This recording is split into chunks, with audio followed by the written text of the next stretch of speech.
Greetings everyone! Welcome back to my speed painting series of the Thousand Torii Gates episode 2. Today I am continuing my underpainting, and last episode I actually forgot to add in this lantern that's in my reference photo.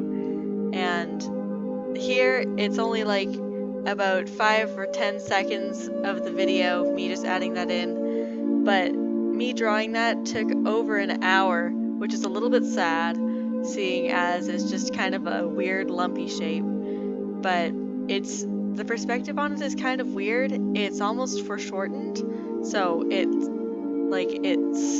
not really proportional to anything. So that took a lot of tries to do. And really I'm just adding more layers to what I did last episode, and there's not really much to comment on that I haven't already talked about, other than this lantern, which I just talked about.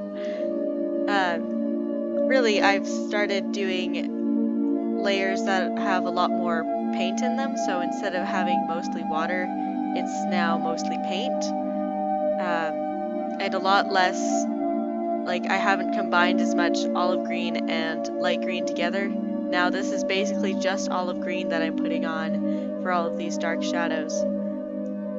And I'm almost dry brushing in some parts, not using a lot of water, so that I can get some more ethereal shapes, because these are mostly shadows that I'm putting in. And oh yeah, I actually added in the shadow of my friend. She was just kind of floating there last episode. And yeah, so mostly dry brushing and rubbing things in with my fingers so that they don't have too hard of lines.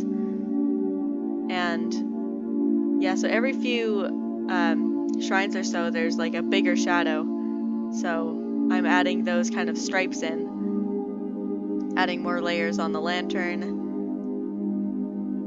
And yeah, that's what I'm doing right now.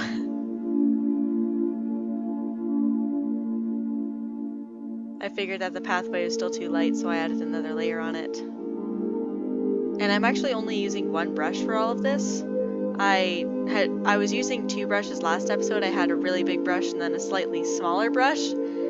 But today I thought that I was actually mostly doing details instead of doing large swaths of the canvas. So I have about an inch wide brush. Normally I do this with a smaller brush too, but this canvas is so big that I decided to just go in there with a big brush. And this is kind of funny. So my picture for this is about 3 inches by 4 inches. And my canvas, sketching pad that I have, is 9 inches by 12 inches. And this canvas is 18 inches by 24 inches. And that really made me happy. My math brain just saw all of these equivalent fractions, and I was super happy about that. So I didn't have to convert anything or anything like that. Now, as you can see, the paint is a lot darker. That's because I've added in some crimson, I believe, to make it a lot more brown and darker. So if you're using burnt sienna for your underpainting, you'd actually use ultramarine for this stage. But since I'm using green, I have to use red. Remember, I talked about in the last episode with green and red not looking too nice together because they actually make brown. And I think I'm almost done with my underpainting now. I'm just adding more shadows on the floor on the pathway. Because yeah, most of the darkest spots are in now. And throughout this, I had been checking to see my values I would take a picture of my painting and change it into black and white, and then compare that to my photo, which I had also converted into black and white. And at this stage, they were looking pretty similar. So I was getting quite happy with it. I added in a couple more shadows on one of the shrines over there, because I'd kind of neglected the highlights, so I had to add in some shadows to make it look right. Yeah, and that's it. That's the underpainting all done.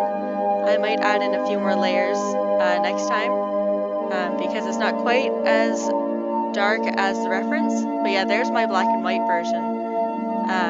As you can see, it looks quite, there's lots of value there, so I'm pretty happy with that. Yeah, I hope you enjoyed this episode. Thank you so much for watching. A big thanks to all of my subscribers for liking and commenting on all the videos. It really makes my day. Sayonara, everyone.